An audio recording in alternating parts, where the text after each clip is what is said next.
चलिए लिखिए question. Question है calculate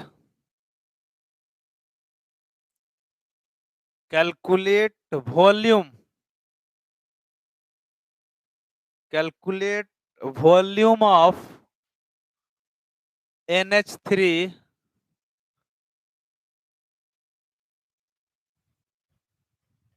generated from 10 ml of 10 ml of N2 gas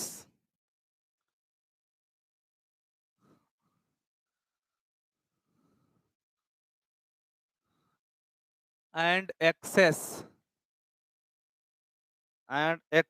hydrogen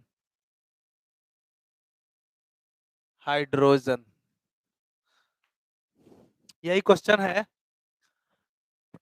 calculate करना है NH3 अमोनिया गैस का वॉल्यूम और दिया हुआ है क्या, तो 10 ml N2 गैस दिया हुआ है जो कि किससे रिएक्शन कर रहा है, हाइड्रोजन से। यही क्वेश्चन में बोला गया है कि 10 ml, यहाँ पर देखिए 10 ml N2 gas hydrogen gas से रिएक्ट कर रहा है और बना रहा है क्या, अमोनिया गैस। तो बताइए कि अमोनिया गैस का कितना वॉल्यूम बनेगा। तो पहला काम क्या करोगे, पहला काम इक्वेशन को लिखो, मतलब N2 plus H2 gas react किया तो क्या बना दिया, NH3 अमोनिया गैस बनाया। बैलेंस भी कर दिया, देख लीजिए। गैस अमोनिया गैस इनिशियली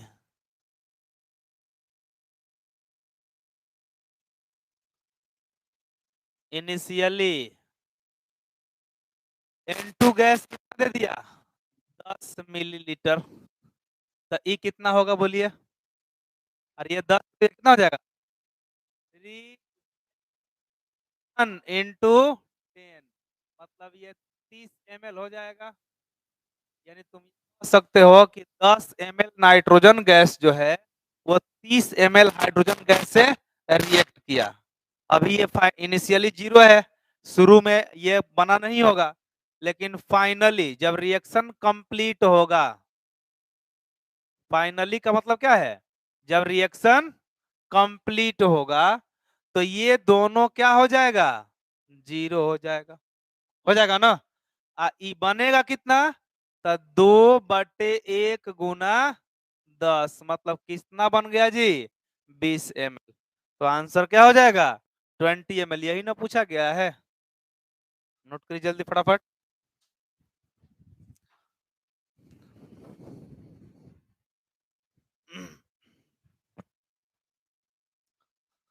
पकड़ बनाइए आप लोग क्वेश्चन पे, तब और मजा आएगा पढ़ने में। क्वेश्चन पे पकड़ नहीं होगा तो फिर गड़बड़ हो जाएगा। और क्वेश्चन पे पकड़ बनाने के लिए ही हम इतना पढ़ा रहे हैं, ताकि चैप्टर में कोई दिक्कत नहीं होगा। चैप्टर जब पढ़ना शुरू करेंगे हम लोग तो बिल्कुल इजी लगेगा, वैसा फील होगा कि इतना आसान कोई सब्जेक्ट ही नहीं होता है। लेकिन अभी थोड़ा झेलना पड़ेगा आप लोग को, अभी झेलिएगा तब आगे आसान लगेगा।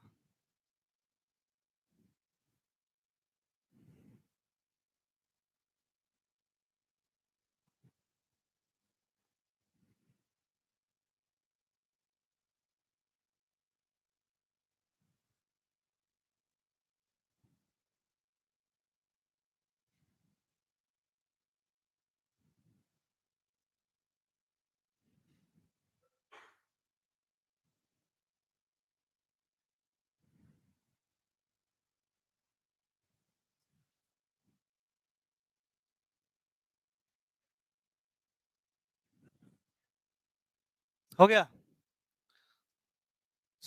मिटाए इसको। नेक्स्ट क्वेश्चन, अब तुम लोग बनाओ। नेक्स्ट क्वेश्चन है 10 ml of N2 is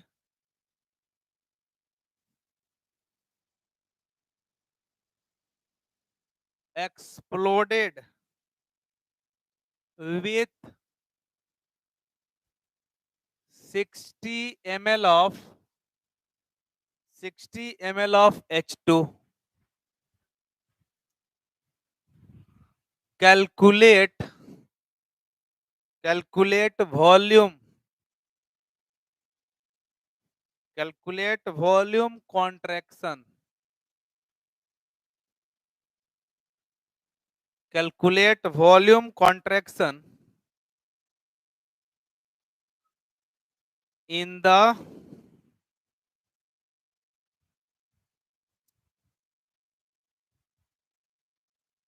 eudiometry tube. यहां बताना है वॉल्यूम कॉन्ट्रैक्शन। कॉन्ट्रैक्शन का मतलब समझते हो, शुरू में वॉल्यूम ज्यादा बाद में वॉल्यूम कम हो जाए तो उसको कॉन्ट्रैक्शन कहा जाता है। एक्सपेंशन का मतलब होता है कि शुरू में वॉल्यूम कम और बाद में ज्यादा हो जाए, बढ़ जाए, तो उसको एक्सपेंशन कहा जाता है। यहाँ निकालना क्या है, कॉन्ट्रैक्शन निकालना है। कॉन्ट्रैक्शन मतलब कि फाइनल वॉल्यूम ज्यादा, इनिशियल वॉल्यूम ज्यादा और फाइनल वॉल्यूम कम, तो वो कॉन्ट्रैक्शन होगा। बनाइए।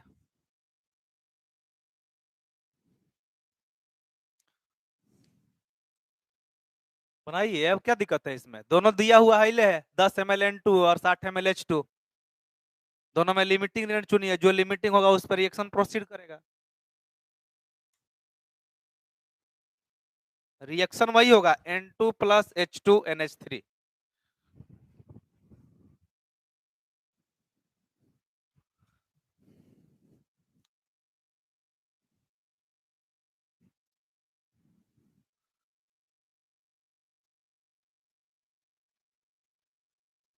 ये सेम होगा जी, N2 gas plus 3H2 gas, ये बन गया 2NH3 गैस। रिएक्शन सेम है।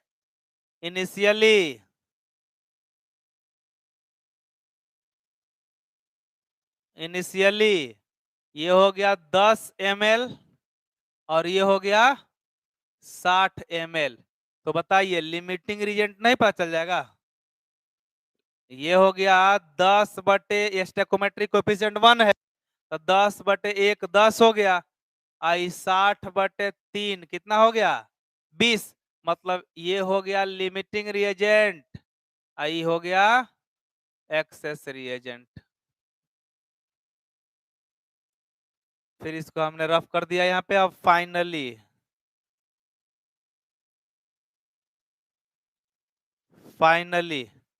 फाइनली जो लिमिटिंग होगा वो 0, और ये हो जाएगा 60 माइनस 3 बटे 1 गुना 10, तो 60 माइनस 30 ना, तो कितना बच गया, ये 30 ml बच गया। देख लीजिए 60 है, और जब ये 10 रिएक्ट किया तो ये कितना निकला, 3 बटे 1 गुना 10। देखिए तो हो गया कि नहीं हो गया। तो ये भी 60 में से 30 गया तो 30 ml ये बच जाएगा। ये बनेगा कितना, यहाँ 2/1 गुना 10, 2/1 गुना 10 कितना ml बन जाएगा, 20 ml बन जाएगा। देखो ये 30 ml बना और ये 20 ml बना, और दिया कितना था, तो 10 ml N2 और 60 ml H2। तो यहां निकालना क्या है, वॉल्यूम कॉन्ट्रैक्शन। वॉल्यूम कॉन्ट्रैक्शन, और वॉल्यूम कॉन्ट्रैक्शन का मतलब होगा initial volume minus final volume. तो इनिशियल वॉल्यूम को लिख दिए VI, आप फाइनल वॉल्यूम को लिख दिए VF। VI हो गया इनिशियल वॉल्यूम। तो इनिशियल वॉल्यूम देखो कितना है, 10 ml N2 और 60 ml H2, टोटल जोड़ेंगे तो कितना आएगा 70। अरे यही ना है, शुरू में तुम जो मिलाया वो तो 10 और प्लस 60 मिलाया, और जब रिएक्शन खत्म हुआ तो बचा कितना, देखो ये 30 और ये 20, तो टोटल यहां बच गया 30 प्लस 20, तो देखो कितना आ गया 70 माइनस 50। कॉन्ट्रेक्शन कितना ml से हो गया 20 ml से वॉल्यूम घट गया कॉन्ट्रैक्ट कर गया। यानी शुरू में हम लोग दोनों मिला करके 70 ml डाले थे, अब बाद में देख रहे हैं कि ओवरऑल वॉल्यूम कितना मिला 50 ml, मतलब वॉल्यूम घटा कितना से 20 ml से। तो यही 20 ml क्या हो गया वॉल्यूम कॉन्ट्रैक्शन हो गया, वॉल्यूम उड़ गया घट गया कम हो गया। ठीक ना, नोट करिए।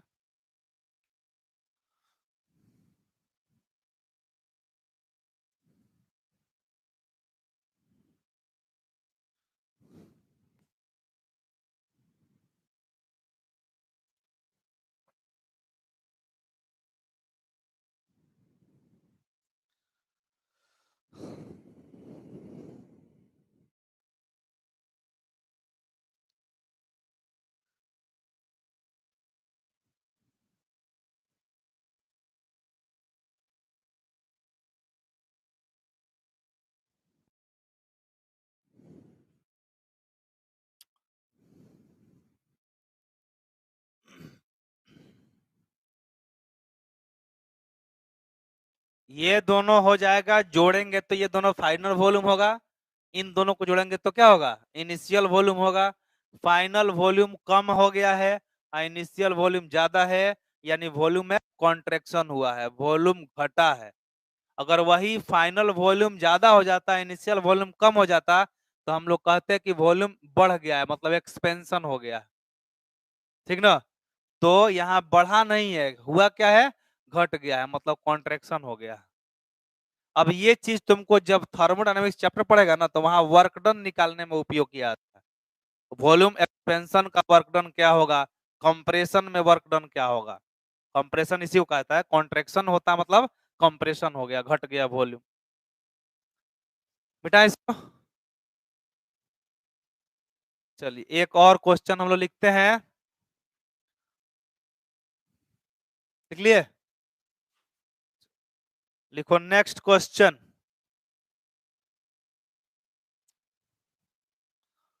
क्वेश्चन है butane, butane in gaseous, butane in gaseous form, gaseous form which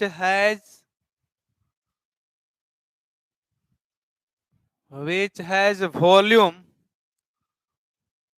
24 ml is exploded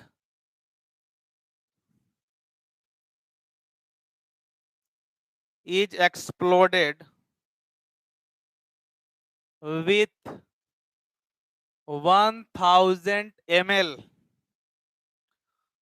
of oxygen in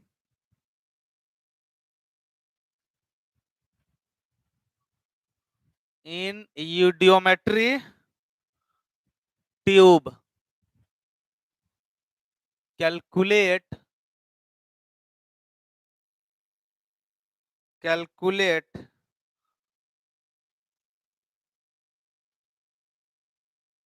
change in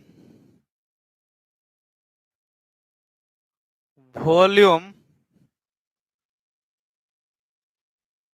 after the reaction,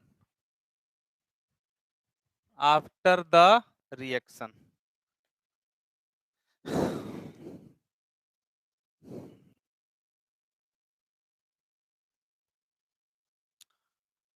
butane है गैसियस फॉर्म में जिसको आप वॉल्यूम 24 ml है। क्वेश्चन में यही साफ साफ लिखा है कि ब्यूटेन जो गैस फॉर्म में है उसका वॉल्यूम कितना दिया है 24 ml। ये एक्सप्लोड कर रहा है, एक्सप्लोड मतलब जल गया ऑक्सीजन के प्रेजेंस में, तो ऑक्सीजन कितना दिया है 1000 ml। तो बताना है कि कितना से वॉल्यूम जो है वो चेंज किया है, मतलब बढ़ा होगा चाहे घटा होगा, यही हुआ होगा। तो वही चेंज वॉल्यूम निकालना है। तो कैसे निकालेंगे? इनिशियल वॉल्यूम को टोटल लिखिए, अब फाइनल वॉल्यूम टोटल निकालिए, अब फाइनल में से इनिशियल को घटा दीजिए, चेंज इन वॉल्यूम निकल जाएगा। नहीं जाएगा? तो इसका निकालने का तरीका, तो पहले तो आप रिएक्शन लिखो। ब्यूटेन का फॉर्मूला क्या है? C4H10 है। इसको ऑक्सीजन के प्रेजेंस में जला दिया गया तो ये बन गया CO2 प्लस H2O। ठीक है, बैलेंस कर लीजिए। यहाँ 4 कार्बन है और यहाँ 1 कार्बन है, तो 4 से गुना कर दीजिए, 4 कार्बन उधर भी हो गया। यहाँ पे 10 हाइड्रोजन, यहाँ पे 2 हाइड्रोजन, तो कितना से इधर गुना कर दें? 5 से गुना कर देगा, 5 दूना 10 हाइड्रोजन हो गया। अब ऑक्सीजन इधर में दुई गो है और यहाँ पे 4 दूना 8 और 5 13, तो इधर भी 13 होना चाहिए ना। तो कितना से गुना करें? 13/2 से, यानी 6.5 से गुना कर दीजिए। बैलेंस हो गया, रिएक्शन बैलेंस हुआ ना। अब लिखो initially,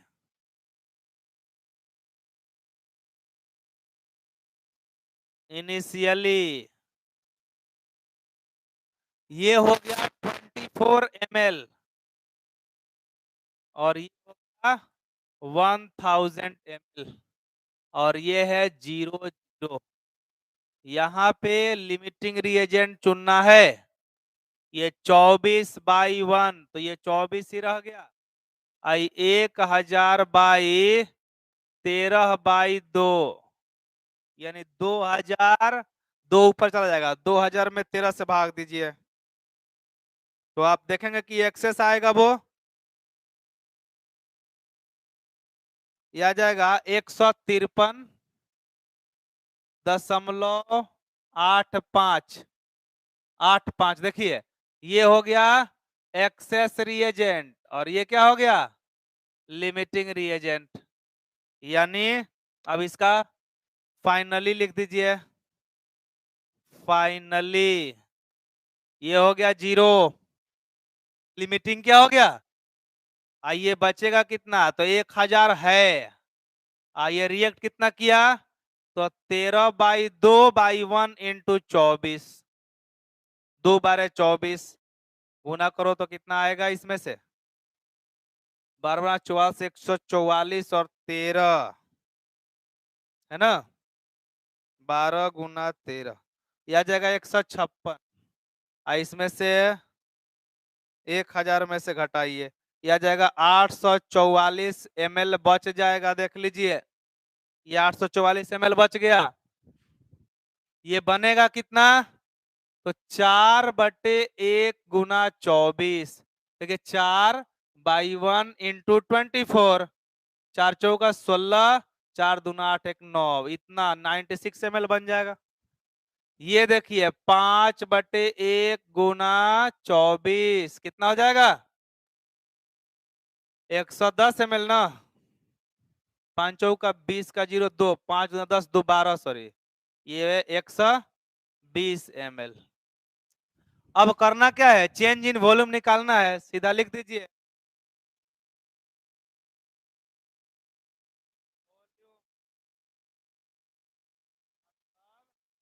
final volume minus initial volume, VF minus VI, उसका उल्टा होता है। VF माइनस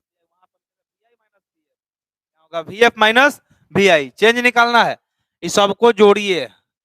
844 प्लस 96 प्लस 120 में से घटा दीजिए कितना? 1000।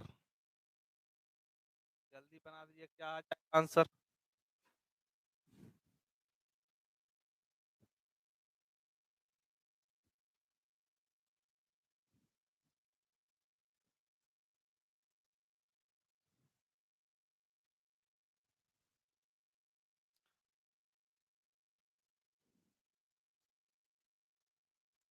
जाएगा 1060, 1060 माइनस 1024, ठीक ना।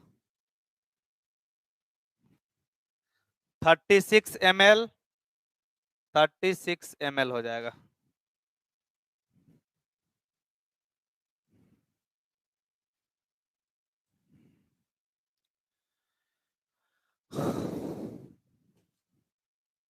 ये 3 क्वेश्चन बताए, फिर थोड़ा सा आगे पढ़ते हैं।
हो गया।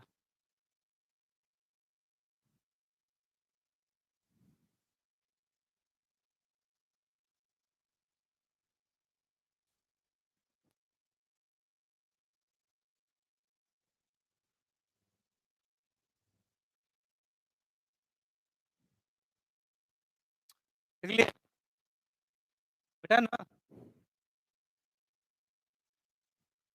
सम important points, some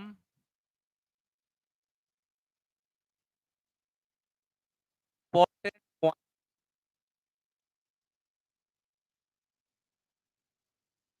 some points.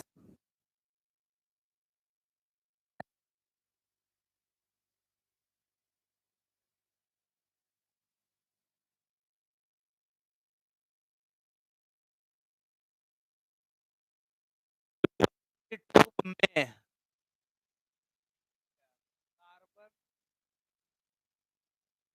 will convert carbon will convert into CO2.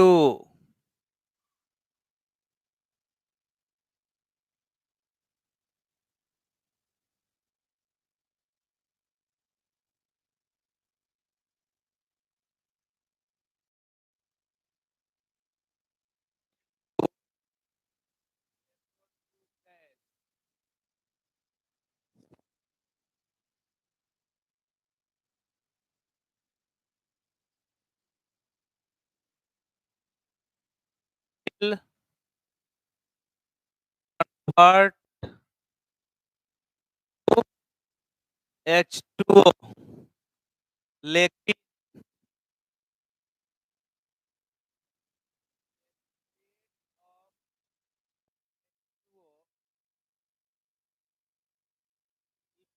on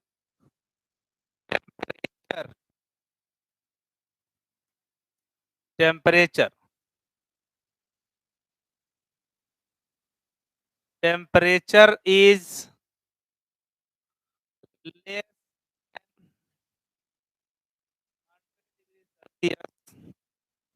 100 degrees Celsius, then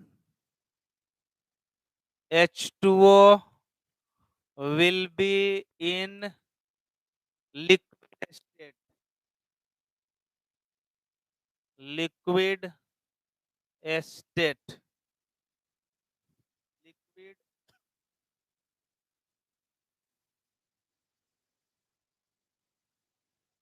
liquid state.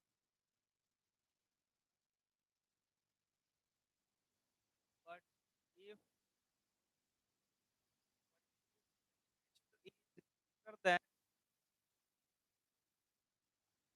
temperature is greater than 100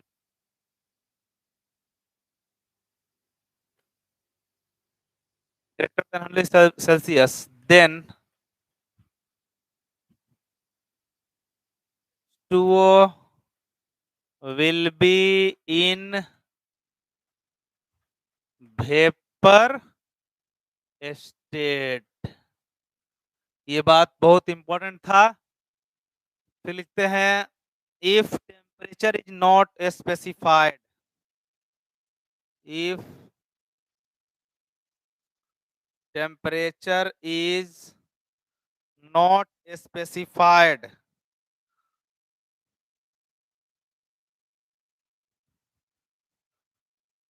specified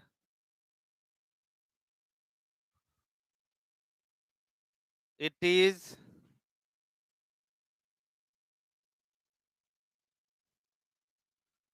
considered as room temperature.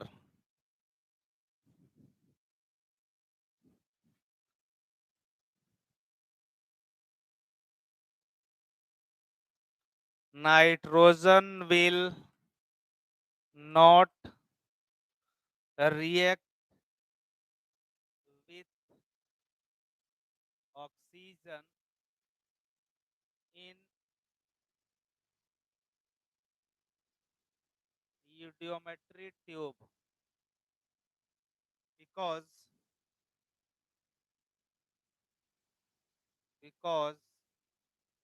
they requires very high temperature, very high temperature, very high temperature, very high temperature at which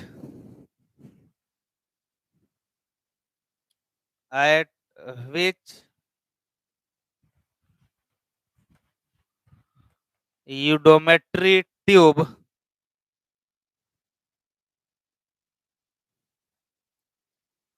might break. Iodometry tube might break.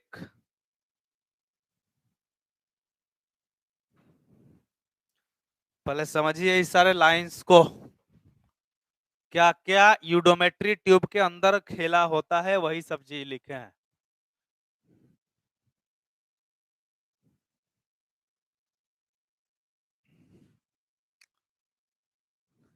देख लिए, समझिए line by line.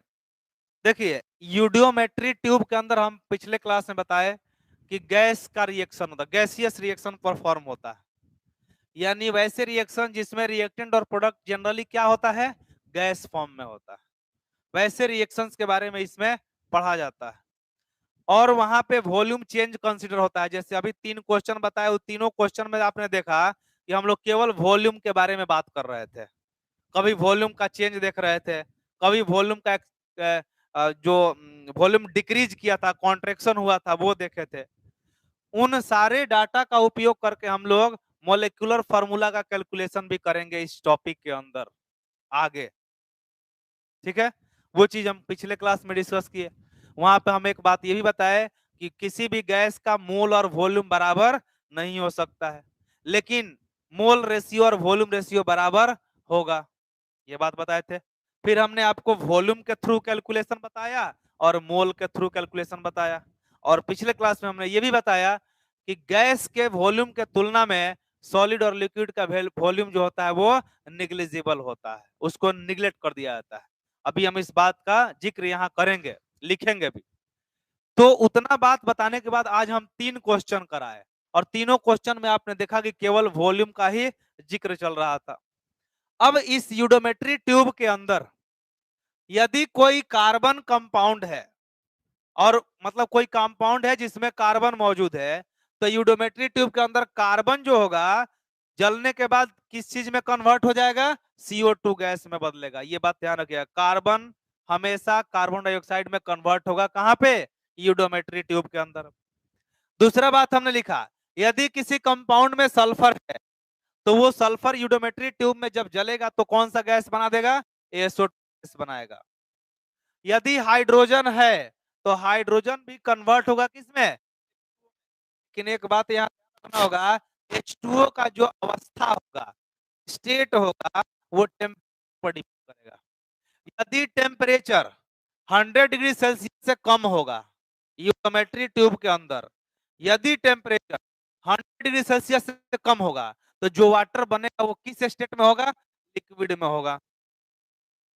अगर tube का ज्यादा हो गया तो जो वाटर वहां बनेगा वो किस स्टेट में? स्टेट में होगा। ये बात यहाँ मेंशन किए हुए। फिर हमने लिखा है, मान लीजिए कि आप कोई क्वेश्चन बना रहे हैं यूटिमेट्री का, अब वहां टेम्परेचर की जरूरत पड़ गया और टेम्परेचर क्वेश्चन में नहीं दिया है, क्या करिए? अगर कोई क्वेश्चन तुम बना रहे हो इस चैप्टर का, इस टॉपिक का, और तो टेम्परेचर का जरूरत पड़ गया, ये नहीं है, तो क्या करोगे? रूम टेम्परेचर मान लोगे, 25 डिग्री सेल्सियस मान लोगे। यही चीज यहाँ है। इफ टेम्परेचर स्पेसिफाइड, अगर क्वेश्चन में टेम्परेचर नहीं दिया हुआ है, स्पेसिफाई नहीं किया हुआ है, तो हम लोग क्या मानेंगे? रूम टेम्परेचर, मतलब 25 डिग्री सेल्सियस। ठीक ना? फिर नीचे लिखे हैं, यूडोमेट्री ट्यूब के अंदर नाइट्रोजन और ऑक्सीजन का रिएक्शन नहीं होता है। अब क्यों नहीं होता है उसका रीजन भी लिखे हैं। यूडियोमेट्री ट्यूब के अंदर नाइट्रोजन कभी भी ऑक्सीजन के साथ रिएक्शन नहीं करता है। क्यों नहीं करता है? क्योंकि नाइट्रोजन ऑक्सीजन के साथ जब रिएक्ट करेगा ना, तो वहां का टेम्परेचर बहुत ज्यादा होगा तब करेगा।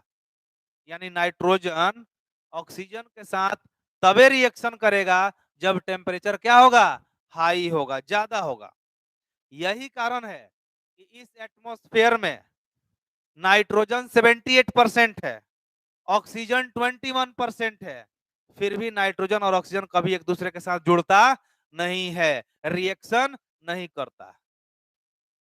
अगर इस एटमॉस्फेयर में नाइट्रोजन ऑक्सीजन के साथ जुड़ने लगता तो ये सारा का सारा एटमॉस्फेयर का नाइट्रोजन और ऑक्सीजन कंबाइंड होकर के आप कंपाउंड का निर्माण करता कि नहीं कर देता? और नाइट्रोजन का जितना भी कंपाउंड होता है वो सब एसिड होता है, एसिडिक होता है। तो पूरा एटमॉस्फेयर एसिडिक हो जाता कि नहीं हो जाता? और में कोई जीवित रह सकता है? नहीं रह सकता है। तो देखो किस तरीका से नेचर ने बनाया है कि नाइट्रोजन ऑक्सीजन होने के बावजूद भी इस एटमॉस्फेयर में नाइट्रोजन ऑक्सीजन के साथ रिएक्शन नहीं करता है। क्यों नहीं करता है? क्योंकि वो तबे रिएक्शन करेगा ऑक्सीजन के साथ जब वहां का टेम्परेचर कम से कम 2000 केल्विन होना चाहिए।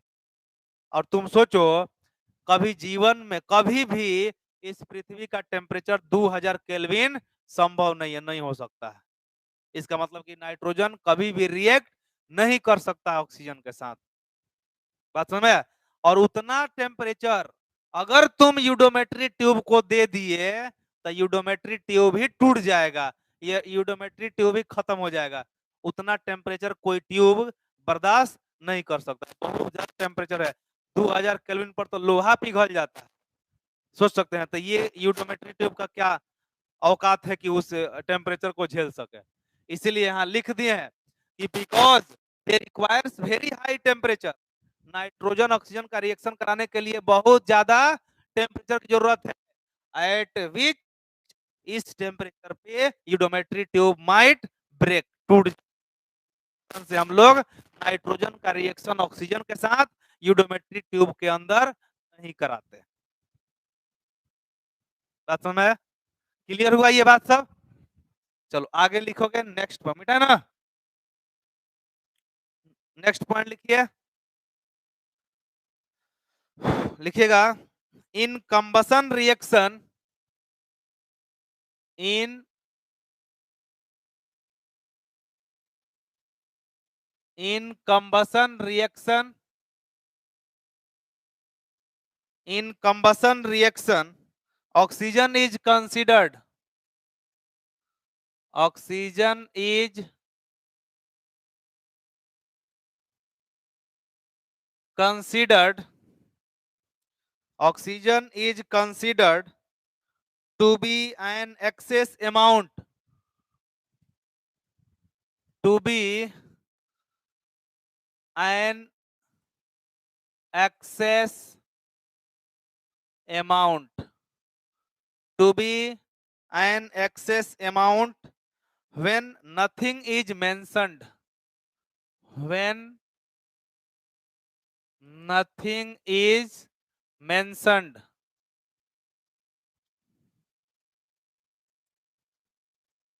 Nothing is mentioned.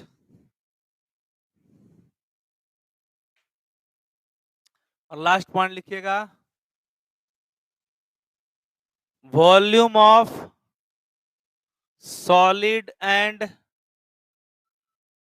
Liquid, volume of solid and liquid is negligible, negligible. Volume of solid and liquid are neglected,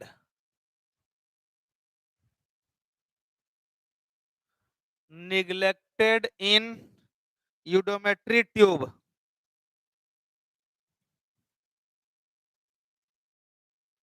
eudometry tube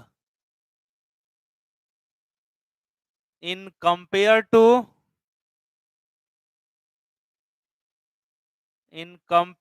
to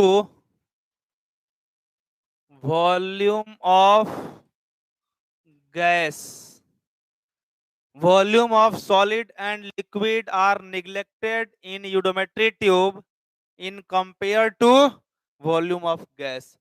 gas के वॉल्यूम के तुलना में सॉलिड और लिक्विड का वॉल्यूम क्या कर दिया जाता है, नेग्लेक्ट कर दिया जाता है ट्यूब पर।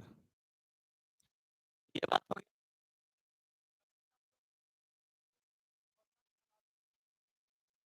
जलाने का बात करेंगे तो वहां पे ये आपको पता है कंबसन ऑक्सीजन होता है, तो ऑक्सीजन मानेंगे एक्सेस अमाउंट में, हमेशा एक्सेस अमाउंट में रहेगा तभी कंबसन संभव है। लिमिटिंग अमाउंट में तो वहां पे कंबसन संभव नहीं हो पाएगा। तो किसी भी बॉडी को जलाने के लिए ऑक्सीजन भरपूर मात्रा में होना चाहिए, तब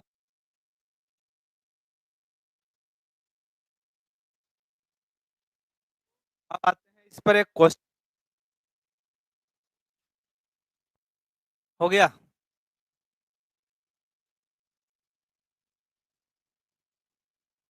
एक क्वेश्चन लिखिए या एक पॉइंट पहले लिखिए फिर क्वेश्चन लिखते हैं। लिखिएगा देयर आर सम गैसेज, पहले एक पॉइंट लिख लो फिर क्वेश्चन लिखते हैं। सम gases which can be absorbed,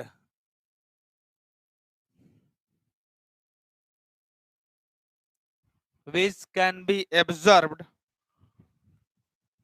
two gases, present, gases present,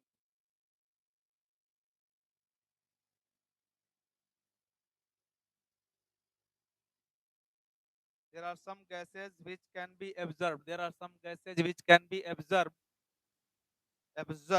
by certain, ऐसे लिखना, by absorbed,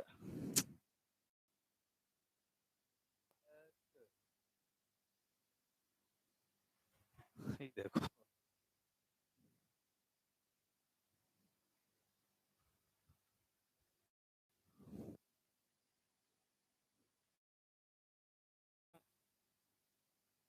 खत्म बोर्ड है, absorbed,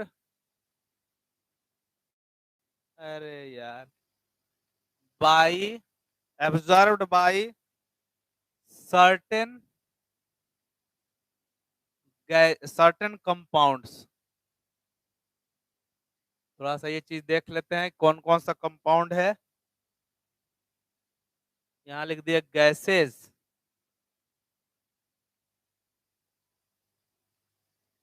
एब्जॉर्बिंग कंपाउंड,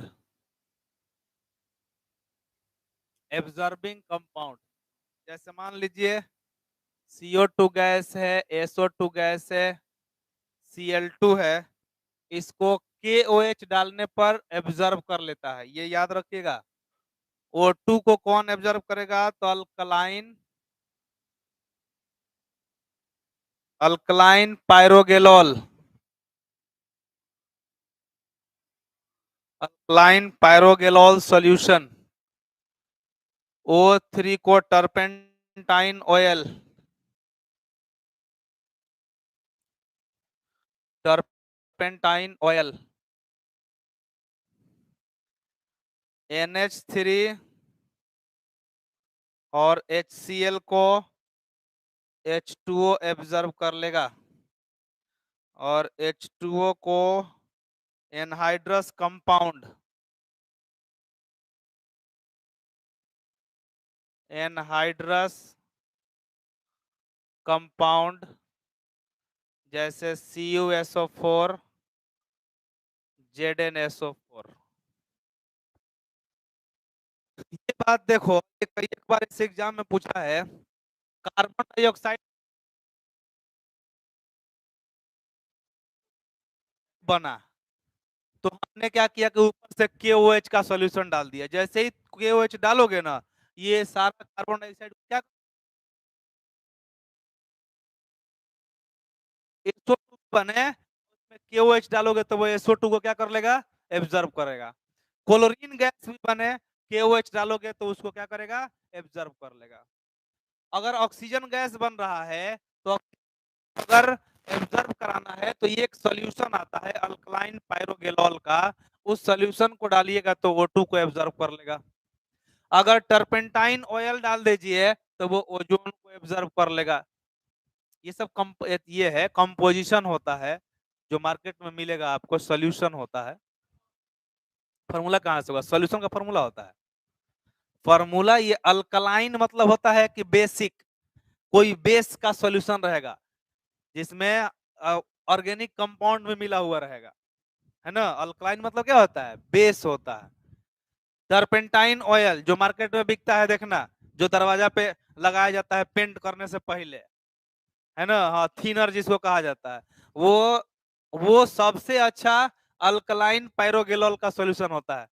और लकड़ी को पेंट करने से पहले अगर ये नहीं लगाओगे ना, तो पेंट बहुत समय तक नहीं टिकेगा, वो पपड़ी की तरह बाहर निकल जाएगा।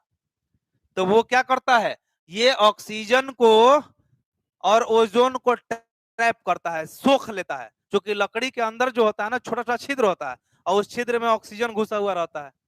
तो जब तक तुम ये सोल्यूशन से उसको पेंट नहीं करोगे तो ऑक्सीजन बाहर निकलेगा नहीं। ऑक्सीजन बाहर नहीं निकला और तुम पेंट चढ़ा दिए, जैसे पेंट चढ़ाओगे तो वो ऑक्सीजन बाहर की तरफ निकलेगा ना, तो पपड़ी की तरफ पूरा अलग हो जाएगा दरवाजा से, लकड़ी से। इसीलिए इस सोल्यूशन का यूज किया जाता है। अगर NH3 गैस बने तो वाटर डाल दो उसमें, ये ऑब्जर्व कर लेता है, रिएक्शन कर जाता है इसके साथ। या फिर वाटर ही गैस के फॉर्म में बने तो इस ये सब डाल दो, CuSO4 या ZnSO4, तो इस गैस को क्या कर लेगा, ये सोख लेगा। अगर ये गैस बन रहा है तो लिक्विड वाटर डालोगे तो सोख लेगा। अगर वाटर गैस बन जाए तो ये डालोगे तो वाटर को सोख लेगा। तो ये एब्जॉर्बिंग कंपाउंड हुआ और ये हो गया गैस जो यूडोमेट्री ट्यूब में बनेगा।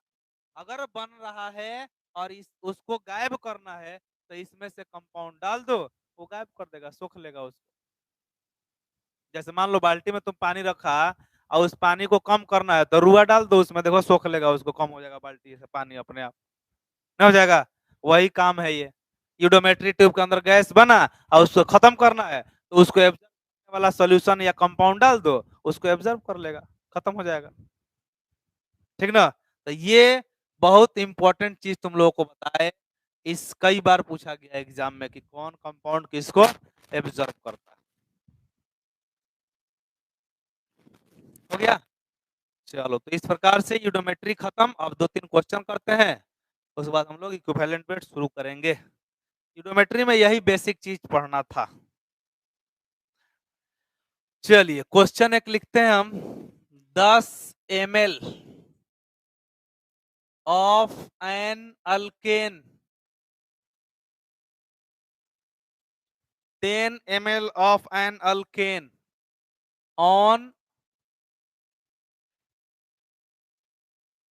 on combustion gives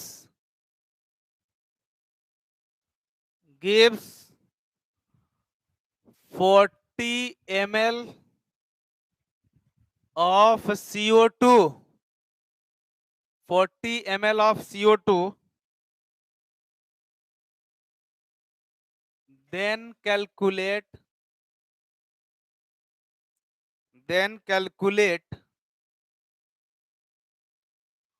molecular formula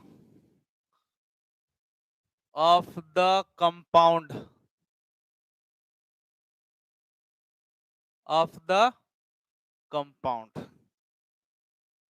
एक अल्केन है, नहीं पता कि क्या है, और अल्केन जलाया गया ऑक्सीजन के प्रेजेंस में तो कार्बन डाइऑक्साइड बना। तो बताइए कि कार्बन डाइऑक्साइड 40 ml बना और 10 ml अल्केन जलाया गया, तो बताइए उस अल्केन का मोलिकुलर फार्मूला क्या होगा। देख लो आ गया वैसा क्वेश्चन। अल्केन नहीं पता है क्या है, लेकिन उसका वॉल्यूम दिया हुआ है। समझो कैसे बनेगा, देखो इधर ध्यान से समझना। इसमें क्या बोला है, 10 ml ऑफ अल्केन। अल्केन का जनरल फार्मूला क्या होता है, क्या होता है? CnH2n+2 अल्केन होता है, CnH2n अल्कीन होता है, और CnH2n-2 अल्काइन होता है ना। तो अल्केन का जनरल फार्मूला लिखो CnH2n+2, यही अल्केन है। अब ये पता हमको नहीं कि क्या है, इसका मोलिकुलर फार्मूला निकालना बोला है इसमें क्वेश्चन में। तो कैसे निकलेगा वो बता रहे हैं। अल्केन यही है CnH2n+2, इसको हमने जला दिया इन प्रेजेंस ऑफ ऑक्सीजन, ये बन गया क्या, CO2+H2O। अब देखो यहां पर रिएक्टेंट साइड में कितना कार्बन तुमको दिख रहा है, N कार्बन। इधर कितना है, एक, तो इसको भी N बनाना है तो N से गुना करना होगा। देखो तो N कार्बन हो गया उधर भी। इधर में हाइड्रोजन कितना है, 2n+2, कितना हाइड्रोजन है, 2n+2। इधर कितना है, 2 है। बताओ 2n+2 इधर है, इधर 2 है, तो 2n+2/2 करना होगा हमको। अरे करना होगा ना भाई, यहाँ पहले से 2 है और हमको 2n+2 इसको बनाना है। तो कैसे क्या करें, तो इतना बाई 2 करेंगे। देखो तो ये n+1 हो जाएगा कि नहीं हो जाएगा। तो यहाँ इसके सामने हम क्या लिख दें, n+1। देखो n+1, अब इसमें गुना करिए तो ये 2 में, तो 2n+2 हो जाएगा कि नहीं हो जाएगा, देख लो। अरे भाई उधर 2n+2 है, इधर 2 से गुना करेंगे तो 2n+2 हो जाएगा, यानी बैलेंस हो गया हाइड्रोजन दोनों तरफ। यही खेल खेलना है, गेम है ये। यहाँ पर 2n+2 है और यहाँ पर 2 है, तो n+1 लिखेंगे, मल्टीप्लाई करेंगे तो 2n+2 हो जाएगा। देख लो दोनों बराबर हो गया, नहीं हो गया बराबर। अब ऑक्सीजन को बैलेंस करो, ऑक्सीजन को बैलेंस करो। यहाँ पर कितना ऑक्सीजन वाटर में, देखो तो n+1 है ना, और यहाँ पर कितना, देखो तो 2n है। अरे भाई 2 × n, 2n होगा, तो इसमें कितना जोड़ दें, 2n। देखो तो ये 3n+1 हो जाएगा टोटल कि नहीं हो जाएगा। यानी इधर में ऑक्सीजन प्रोडक्ट में कितना हुआ, 3n+1। आई देखो तो रिएक्टेंट में 2 गो है ना, तो क्या करें, इसमें 2 से भाग देंगे, तबे ना ये 2 2 कट जाएगा तो 3n+1 बच जाएगा। तो यहाँ पे देख लो सीधा लिख दो, यहाँ पे 3n+1/2 हो गया बैलेंस। देखो ऑक्सीजन, अब जब ये बैलेंस हो गया, मेन मुश्किल यही होता है। तो जिसको मैथमेटिक्स आता है अच्छे से, अच्छे से मतलब क्या, जोड़ घटाव गुना भाग रिएक्टेंट प्रोडक्ट में, आप गिन करके और जोड़ घटाव करके आप बैलेंस कर सकते हैं कि कितना एटम किधर होगा। देखो सारा एटम बैलेंस हो गया। कहोगे सर इधर 2n+2 हाइड्रोजन है, तो इधरो है, देख लो 2n+2 हाइड्रोजन। सर इधर में ऑक्सीजन कितना है, देखिए तो 2n, इधर में n+1, 3n+1। देखो यहाँ भी है, ये 2 2 कैंसिल हो गया तो 3n+1 आ गया। तो अब क्या करना है, ये कितना दिया है, देखो तो 10 ml अल्केन दिया है। अल्केन कितना दिया, 10 ml। ई कितना दे दिया है, देखो कार्बन डाइऑक्साइड दिया है 40 ml दिया है, क्वेश्चन में देखो 40 ml दिया है। तो जब ये 10 ml जलेगा तो बताओ कितना ml बनेगा, तो नहीं निकल जाएगा। कैसे, देखो इसका n स्टोइकोमेट्रिक कोएफिशिएंट, इसका 1 × 10, यही ना बनेगा, बोलो। भाई ये 10 ml है तो इसका n/1 × 10 बनेगा। इसी के बराबर 40 ml, 40 ml पहले से दे दिया है। देखो तो n × 10 बराबर 40, ये कट गया, इसलिए n कितना आ गया 4। अब यहाँ 4 रखो फटाफट n का वैल्यू, मॉलिक्यूलर फार्मूला। देखो n का वैल्यू कितना रखे 4, तो ये हो जाएगा C4 H कितना 10। देखो तो ब्यूटेन आ गया कि नहीं आ गया, यानी ये कंपाउंड जो अल्केन है वो क्या है, ब्यूटेन है। बना था। तो यहीं पर सारा गेम होता है बैलेंस करने में। और रिएक्ट रिएक्टेंट से प्रोडक्ट निकालना तो इजी, हम पहले से ही बताते आते हैं, लेकिन बैलेंसिंग करना थोड़ा मुश्किल काम होता है। बैलेंस अगर कर लिए तो किसी का भी फॉर्मूला निकाला जा सकता है। और ये सब नीट के लिए बहुत इंपॉर्टेंट है, नीट एग्जाम में बड़ी पूछा जाता है ये सब चीज।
हो गया।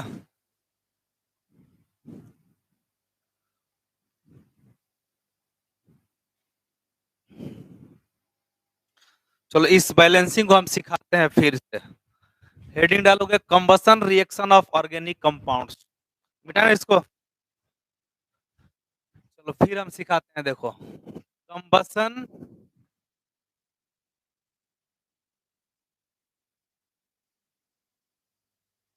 Combustion reaction of organic compounds, combustion reaction of organic compounds, organic compound का कंबसन रिएक्शन। समझेगा इधर सब लोग। जैसे मान लीजिए आपको दिया गया मीथेन, यूडोमेट्री ट्यूब के अंदर मीथेन को जलाना है, तब मीथेन का रिएक्शन किसके साथ हो गया, ऑक्सीजन के प्रेजेंस में जल गया। तो ये एक ऑर्गेनिक कंपाउंड है, जलेगा तो क्या बनाएगा, CO2 प्लस H2O। अब काउंट करो, रिएक्टेंट में कार्बन कै गो दिख रहा है, एगो। तो प्रोडक्ट में कै गो दिख रहा है, एक। रिएक्टेंट में हाइड्रोजन कितना है, तब प्रोडक्ट में कितना है, तो क्या करें 2 से गुना, 4 हो गया। अब देखो रिएक्टेंट में ऑक्सीजन 2 दिखाई दे रहा है, अब प्रोडक्ट में देखो 2 और 2 4, तो यहाँ क्या करें देखो कितना इजी में हुआ। अगर लिख दिया C2H6 इथेन, इसका कंबसन कराया गया, ये भी बनाया क्या CO2 प्लस H2O, बनाया ना। कितना कार्बन इधर इधर, तो क्या करें, हो गया 2 कार्बन। यहाँ हाइड्रोजन कितना है, यहाँ कितना 3 से गुना करें, इसमें 6 हुआ। इधर ऑक्सीजन 2 दूनी का 4 और 3, 2 दूनी का 4 और 3 7 ना, अरे यहाँ 3 गो है, यहाँ 2 दूनी 4 गो है, 4 3 7। यहाँ पहले से 2 है तो 7/2 लिख दें, 2 2 कट गया, 7 हो गया। यही काम वही कर रहे थे, वहां पर n दिया हुआ था, यहाँ पे नंबर दिया हुआ है, अंतर इतना ही है। अगर यही हम लिख दिए, देख लो C3H8, इसका कंबसन कराया गया, ये भी बना CO2 प्लस H2O, ये प्रोपेन है। प्रोपेन को जब जलाया गया ऑक्सीजन में तो CO2 और H2O, कितना कार्बन इधर, तो 3 से यहाँ गुना करें, हाइड्रोजन कितना तो यहाँ 4 से गुना करें, देखो तो 3 दूना 6, 4 10 हो गया ऑक्सीजन, और यहाँ 2 है तब 5 से गुना कर दें, हो गया बैलेंस। अगर लिख दिए C4H10 ऑक्सीजन के प्रेजेंस में जला, बनाया CO2 प्लस H2O, तो कार्बन कितना, यहाँ 4 से गुना, हाइड्रोजन कितना, तो यहाँ 5 से गुना, ये देखो 4 दूना 8, 5 13 ऑक्सीजन हुआ, और यहाँ 2 है तो 13/2 हो जाएगा। ये तो नंबर था तो बड़ी आसानी से हो गया।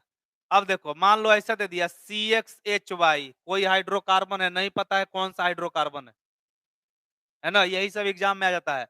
दे देगा CXHY, क्या है वही निकालो, मॉलिक्यूलर फॉर्मूला बताओ। तो जब एक हाइड्रोकार्बन है, ये हाइड्रोकार्बन का मतलब क्या होता है, जिसमें कार्बन और हाइड्रोजन हो, वैसा कंपाउंड जिसमें केवल कार्बन और हाइड्रोजन हो उसको हम लोग क्या बोलते हैं, हाइड्रोकार्बन। ये हाइड्रोकार्बन है, इसको ऑक्सीजन के प्रेजेंस में जलाए, क्या बना देखो तो CO2 प्लस H2O, बैलेंस करो, इधर में कितना कार्बन है, X ना, अरे ये भी ये X, तो इधर X से गुना करें, बोलो हाइड्रोजन कितना है, अब पहले से यहाँ 2 है तो Y/2 लिख दें, देखो 2 2 कट गया, Y हो गया।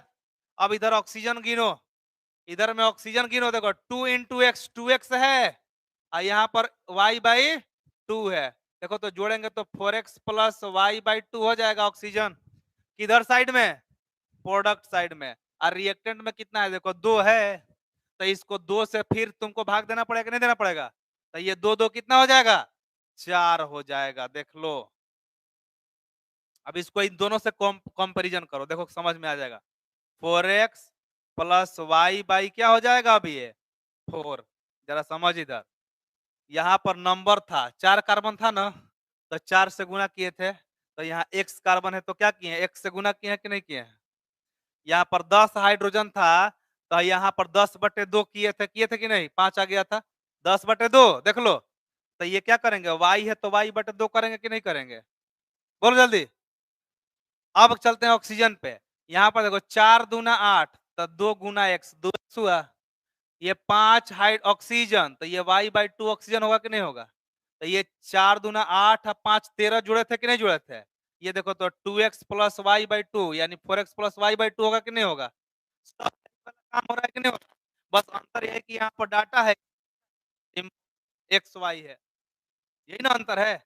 अब इधर में 4x प्लस y/2 ऑक्सीजन है, और यहाँ ऑलरेडी पहले से 2 है, तो इसको काटने के लिए हमको 2 से भाग देना पड़ेगा कि नहीं करना पड़ेगा, 2 से भाग दे, देखो आ गया 4x प्लस y/4, बैलेंस हो गया। इसी से कंपैरिजन करोगे ना तो सब सीख जाओगे कि नंबर वाला सिंबल वाला। अब C6H12O6 ये ग्लूकोज है, इसको हमने जला दिया ग्लूकोज को, तो ये भी क्या बनाया CO2 प्लस H2O, कार्बन कितना है इधर, तो यहाँ 6 से गुना कर दिए, हाइड्रोजन कितना है 12, तो यहाँ कितना से 6 से, 6 दूना 12, अरे भाई 12/2 2 कर दीजिए तो 6 हो जाएगा। अब ऑक्सीजन देखो 6 दूना 12, 6 18 उधर है, 18 है इधर 6 है, तो 18 में से 6 गया 12, और यहाँ पर 2 है तो इसको 12/2, 6 दूना 12, 6 18, 18 हो गया कि नहीं हो गया ऑक्सीजन, हुआ। अब इसको ऐसे लिख दिया देखो CXHYOZ, तनी इसको बैलेंस करो तो तुम लोग CO2 प्लस H2O, इसको नोट करो और इसको बैलेंस करो, सेम इसी के जैसा बैलेंस होगा जैसे ये वाला किया ना, ये वाला वैसा ही, बस अंतर यही है कि ये नंबर है, यहाँ पर सिंबल है, बनाइए।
हो गया।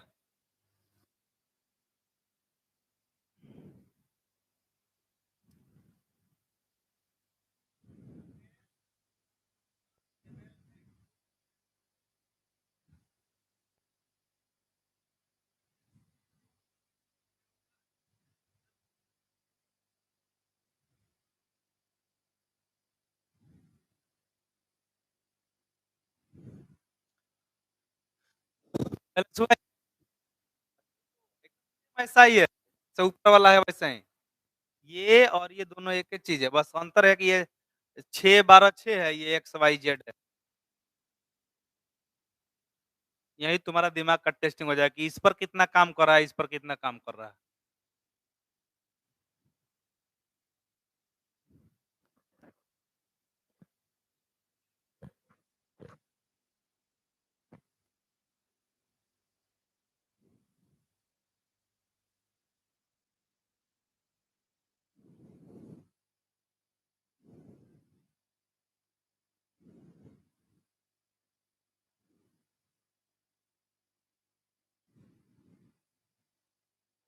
हो गया। बकलोल सब तुम लोग है, एकदम महा बकलोल। यहाँ कितना कार्बन है इधर, तो इधर में x से गुना करो। यहाँ पर कितना हाइड्रोजन, तो यहाँ पे y/2 करो। अब पहले प्रोडक्ट में टोटल गिन लो। देखो ये 2x हो गया कार्बन डाइऑक्साइड में, और यहाँ देखो तो प्लस y/2 हो गया कि नहीं हो गया इधर में ऑक्सीजन H2O में। तो ये टोटल जोड़ोगे तो कितना आएगा, 4x प्लस y/2 हो जाएगा। अब इतना हो गया प्रोडक्ट में। यहाँ देखो इस वाला रिएक्शन को समझना, इस वाले का। यहाँ पर 6 दूना 12, 6 18 हुआ था कि नहीं हुआ था, देखो तो इधर में कितना हुआ था, 18 हुआ था। अब क्या किए, 18 में से 6 घटाए थे। देखो तो 18 में से 6 घटाए थे, तो यहाँ भी क्या करेंगे, इतना में से जेड घटाएंगे कि नहीं घटाएंगे, तो जेड को यहाँ से घटाओ, जेड घटा दिए। देखो सेम चीज वही काम कर रहा है। उसके बाद जब घटाने के बाद कितना आया था, 12। यहाँ पर कितना है, 2 है, तो 2 से इसको भाग दिए थे, तबे ना 6 आया था यहाँ पे। तो इसमें भी क्या करना होगा हमको, 2 से भाग देना पड़ेगा कि नहीं देना पड़ेगा, बोलो जल्दी। तो ये हो जाएगा तुम्हारा ऑक्सीजन। ऑक्सीजन हो जाएगा 4y/2 -z/2। ये इतना बड़ा आएगा ऑक्सीजन का डाटा। हो गया बैलेंस। यही वाला है यार, अंतर एक यहाँ डाटा है, बोले और कुछ नहीं है।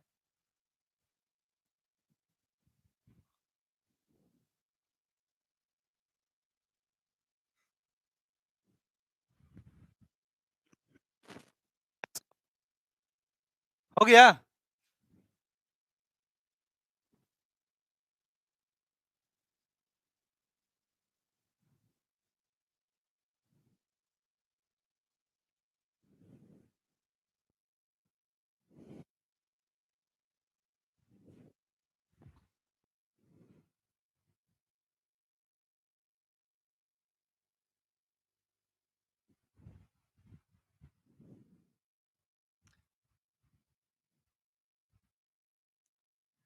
हो गया।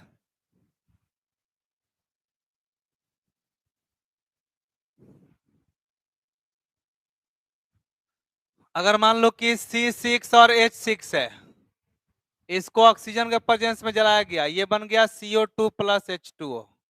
क्या होगा, बैलेंस करेगा तो यहाँ पे 6 कार्बन तो 6 से गुना, यहाँ 6 हाइड्रोजन तो यहाँ 3 से गुना, 3 दूना 6। अब देखो 6 दूना 12 और 3 कितना, 15 ऑक्सीजन इधर है, इधर में 2 है, तो क्या लिखेंगे इसको, 15/2। हो गया। यही काम करना रहता है, लेकिन एग्जाम में जो क्वेश्चन देगा ना, तो ऐसे नहीं देगा, ये सब देगा XYZ मान मान के। अब बोलेगा कि बताइए उसका मॉलिक्यूलर फार्मूला क्या होगा। अभी देखो एक क्वेश्चन बताते हैं, लिखो एक question.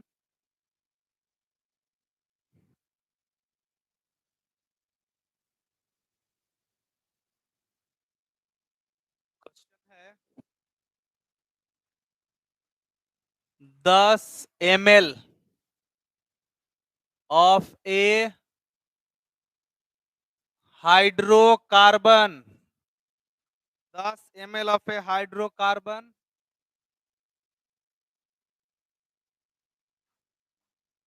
on combustion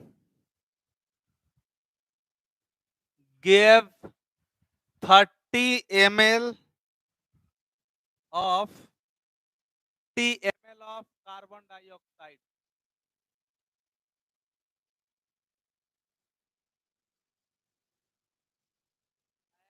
For this 40 ml of O2 was used.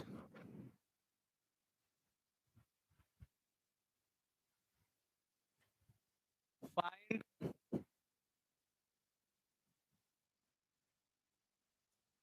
molecular formula of the hydro.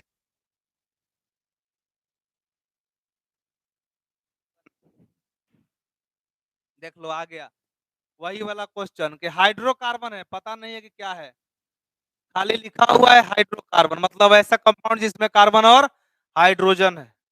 तो ये हम लोग को मानना पड़ेगा कि कार्बन एक्स है, हाइड्रोजन वाई है। मतलब सिंपल सा बात करेंगे कि फॉर्मूला हो जाएगा ये CXHY, यही ना मानेंगे। वैसा कंपाउंड जिसमें कार्बन और हाइड्रोजन हो उसको हाइड्रोकार्बन कहते हैं।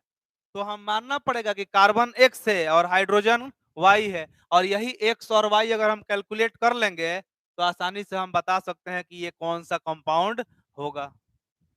तो एकमात्र तरीका, इसका कंबसन रिएक्शन लिख दो O2, ये बन गया CO2 प्लस H2, ये X हो गया और ये Y बाई 2। अब इधर जोड़ लीजिए, ये 2X प्लस वाई बाई 2 मतलब 4X plus Y by 2। Oxygen पहले से है तो ये 4 हो जाएगा, देख लीजिए ये हो जाएगा 4X प्लस वाई बाई 4, ये हो जाएगा 2 की 2 से फिर इसमें भाग देना होगा तो ये 4 हो जाएगा। बैलेंस हो गया सारा ऑक्सीजन वगैरह कार्बन। अब यहाँ पे लिखना होगा, देखो 10 ml हाइड्रोकार्बन है, इसका कंबसन होने पर कितना ml CO2 निकल रहा है, 30 ml। तो यहाँ लिखोगे ऐसे 30 ml CO2, 30 ml CO2। और कुछ बोला है देखो, इसमें 40 ml O2, O2 कितना दे रखा है 40 ml। बहुत आसानी से ये 10 ml, तो ई कितना बन जाएगा, देखो इसका स्टेकोमेटिक बन जाएगा 4X plus Y by 4 into 10, ये इतना ml, ये कितना हो जाएगा तो X बाई 1 इंटू 10, ये इतना ml हो जाएगा। बस केवल कंपैरिजन कर लो, इसका x गुना 10 बराबर 30, इसलिए x का वैल्यू कितना आ गया 3 आ गया। यहाँ से y भी निकल जाएगा, देख लो 4x plus Y by 4 into 10, कितना दिया है इसका 40, तो 40 के बराबर देखो ये आ गया 4x plus Y by 4 equal to 4 हो गया। अब ये गुना हो जाएगा, अब 4x प्लस वाई बाई 16 हो गया ना। अब यहां से y is equal to 16 minus 4x, तो 16 ये हो गया 16 माइनस 4 गुना x का वैल्यू कितना आया है तो 3 रख दिया, 4 3 12, 16 में से 12 गया तो 4, मतलब y का वैल्यू कितना हो गया 4। तो यहां से मोलिकुलर फॉर्मूला निकल गया, molecular formula is equal to C4H3, यही ना C4H3, सॉरी C3 ना है C3H4, C3H4 देख लीजिए, यानी ये जो है ना, यही वाला कंपाउंड है, C double bond C double bond C, और ये दो गो हाइड्रोजन। देखिए यही कंपाउंड का कंबसन कराया गया था। यानी हमको नहीं पता था, लेकिन क्वेश्चन के जरिए हम कंपाउंड तक पहुंच गए कि कौन सा कंपाउंड जलाया गया था। सोच लो कि कितना साइंस में है, दिमाग का घन चक्कर करना पड़ता है तब जाके एगो न्यूमेरिकल बनता है।